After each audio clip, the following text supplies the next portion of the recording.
So 2 weeks ago, I took a team from Augusta, Georgia to Sudan to meet the ministry that they've been supporting for the last year or so, called the Faith Institute. They train over 700 students to be pastors, leaders for the future church in Sudan. The evangelical church is less than 0.5%, and Christianity just became legal in the last 2 years. So we knew we had an open door, and this was my second trip to Sudan, and we had a dual purpose. While showing this church, their team, the ministry they've been supporting, our director of church planning, who is Lebanese, also joined with us to do a 5-day church planning training with over 40 pastors to train them how to do small groups, house church in a context that is not so open or that can be hostile to the gospel. So we were really excited about this, and it's something that they said they've been praying for some time to be trained in, and it's had a lot of success in Lebanon, Jordan, the Gulf, Middle East nations.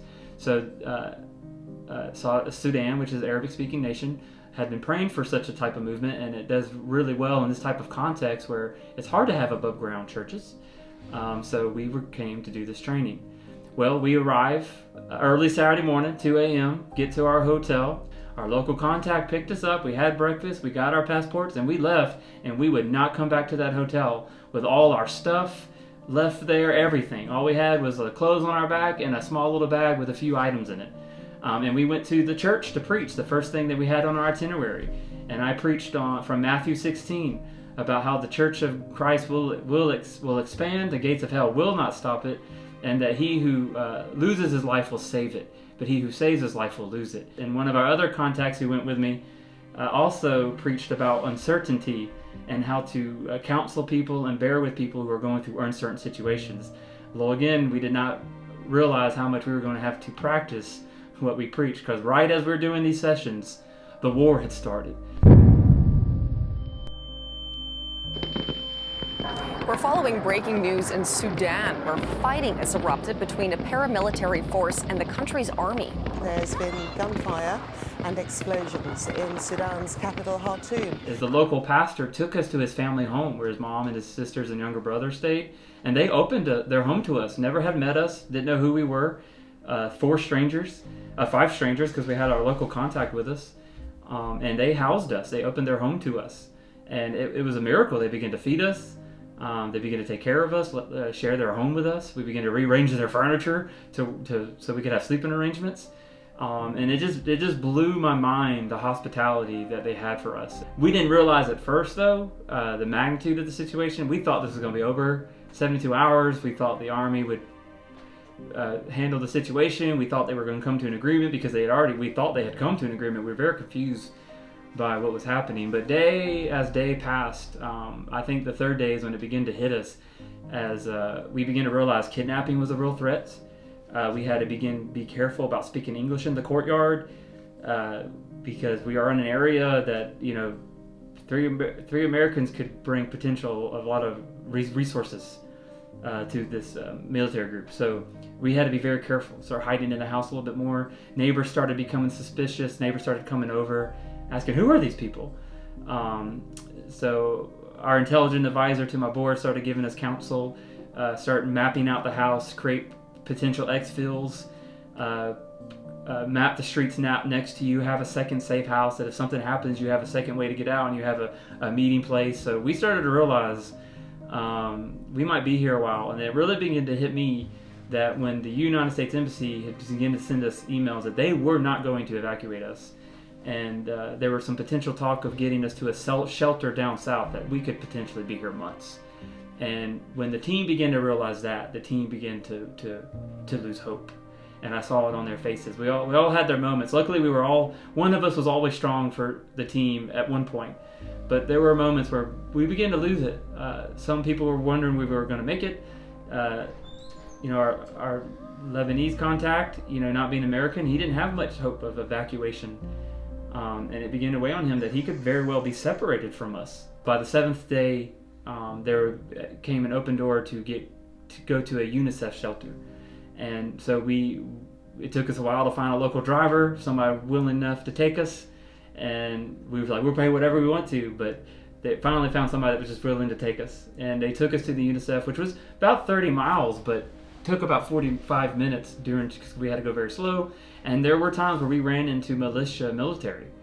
And that was you felt your heart just fall on your chest as you would see the military with them holding their guns, not the military, but the militia holding their guns in the air, and our driver just take a sharp right turn to get out of their eyesight.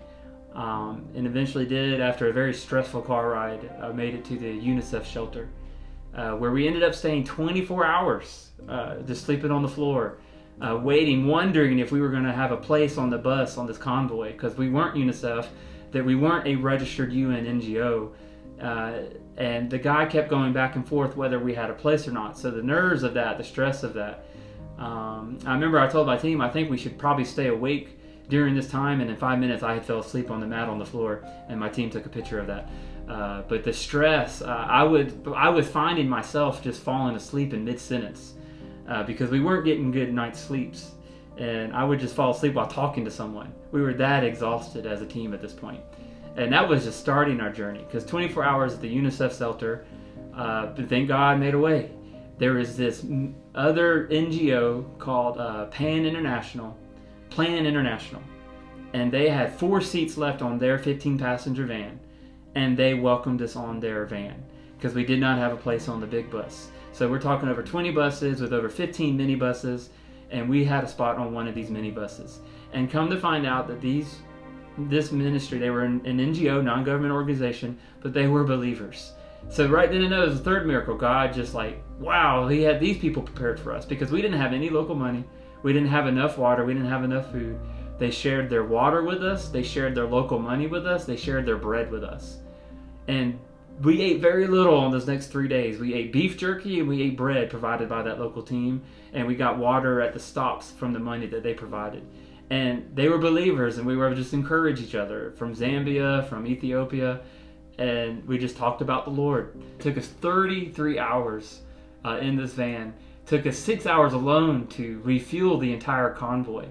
But because we were the UN and we had the military escort, unlikely for anything was going to happen, so we did kind of have that piece that it was very unlikely that they would attack the UN, make this an international thing. So we didn't have that much to fear, but just going through the desert, and my team realizing we don't have a lot of water, that was kind of stressful. But then this team just providing their water for us, God just provided.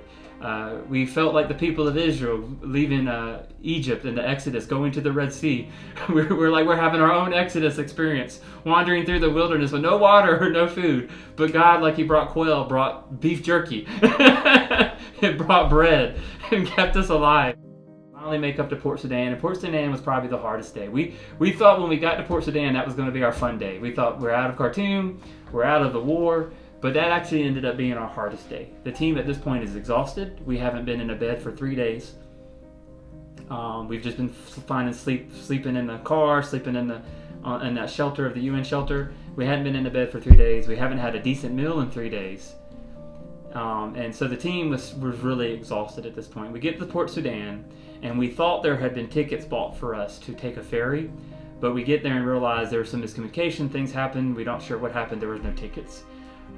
So then we end up, and that was after walking in Port Sudan on foot for about an hour, and the team was getting exhausted.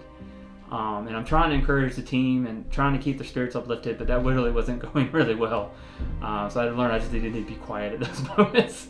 And then we ended up going back to the UN shelter, and not sure what we're going to do. It's 6 o'clock at night. No one was willing to drive us to the hotel we had booked by the ferry that we were supposed to take, but it was an hour away. We didn't realize that. No UN officer was willing to drive us that far. There was a lot of miscommunication in the UN office. We thought we were going to be staying on the streets that night. Finally got word of someone, and I don't even know how we got this information. Oh, I think it was my amazing, beautiful wife. Yes, my amazing, beautiful wife found out there was a hotel we could go to that was 5 minutes away to talk to a Saudi Arabian official. We went there. We didn't know what was going to happen. He took our passports. We didn't know if he was going to take our Lebanese contact or not, but because him not being an American citizen. But he registered all of us, and as soon as we sat down in that hotel, a lady came by and offered us a meal. And I remember one of the ladies on our team just bawled, because that's the first time we've had a real meal in 3 days, with chicken and rice and vegetables. First time we had vegetables in 2 weeks, and she just bawled. And that was hard for me to see the team go through that. But they were troopers. So many times they should have lost it. So many times we shouldn't have made it. But they were sustained by the grace of God, and that was evident. And they shouldn't even have been in that situation, but they were troopers. And I'm so thankful for the team that I did have with me. They shouldn't have been there, but we were there. And we may not fully understand what God's going to use all from this, but they were troopers. And after we got that meal, that really just boosted the morale of the team. And we told, okay, go to this place where you're going to meet a bus to go to the boat. Go to this place where you're going to meet a bus. And we ended up waiting at that place. It was like a restaurant. I think we were there another 10 hours, waiting for the buses to come to put us on the ferry to go to Saudi Arabia. And during this whole time, we didn't know who's getting on or not. We just know the place is filling up. There's a lot of people we saw from the convoy, and we're just waiting. Come to find out, they start calling out names. They start calling out passports, start calling out nationalities, and they go through the foreigners first, the Westerners, and as Americans, we're some of the first people called. But our Lebanese contact was not called. And it began to wait on us. We talked to the general. Where would his passport be? Because his passport was turned in with us. He said, if it's not here, then our ambassador did not approve it. He won't get on the boat. And that news just crushed us. That was my Lebanese contact's fear for the whole trip. That was our fear of being separated. And I was left with the decision, do I leave with these other team members and get them on the boat, or do I stay with my Lebanese contact? I told the girls that they might have to be prepared to go on their own on this boat ride to Saudi, and I'm going to stay with our Lebanese contact. And if I could just, I remember seeing his face and the fear, and I just ran. I was like, is there anything I could do? He said, you could go talk to the general, another general. So I went to the back room, not the first general that didn't give us any hope, but I went to the back room where they were processing. And I just started like, where is this? This is our translator. We need him on this boat with us. And he started yelling at me. I started yelling at him. He kicked me out. Again, we're waiting. I go back in a second time saying, where is his passport? Where is his passport? He kicked me out again. The third time I come in, he said, you cannot come in here anymore. You must leave. I promise you, everybody will get on this boat. So when he said that, I left in peace. And sure enough, as I'm walking out that general's office, our Lebanese contact's name was called and he was given his passport. And then we all make a move to the front door, and we are waiting for now to get on a bus, which it's just chaos. It's just chaos. People are trying to jump on back of trucks. They're jumping on back of cars. They're trying to pile the bus more than the bus can fit. A UN truck passed beside us. He said, nobody can get on this. But then 15 minutes later, he said, okay, get on. And me and my team, we just jumped into it. We just jumped into the back of that truck. And that truck took us to the port. We get on the ferry, and we find 4 benches and just fall asleep. And I remember waking up, it took about 5 hours to leave port, but I remember waking up and I still could see the Sudan coast. It's morning now. It's been about 5 hours later. I could see the Sudan coast. My team is just fast asleep. And I'm like, thank you, Jesus. And I fell back asleep. That ride was supposed to be a 12-hour ferry ride, but because we were over capacity, it was only supposed to fit 2,000, but we had 2,500 people on that boat. And because of customs and things back in Saudi Arabia, a 12-hour ferry ride turned into 24 hours. So again, another trip is extended. And we now know what it is to live like a refugee. When we see these things on the news, we now understand what that means, because the conditions were not favorable, but we had everything that we need. And God got us to Saudi Arabia, and when we came out of the boat, the Saudi soldiers were there. They gave us a Saudi flag. They gave us roses. The U.S. embassy came and greeted us, and my team members just lost it, and one of them just broke down in tears. And they were trying to put us on another bus, and she's like, I'm done with buses. And they're like, we just got to go one more place to check you guys in the country. We got checked in. We were separated from our Lebanese contact at this point, because they had us deboard the ship by nationality. So again, not knowing if we're going to get reconnected to him, where we're going to end up. But amazingly, as we're coming out the door, we had ordered an Uber to go to our hotel that our team had booked for us.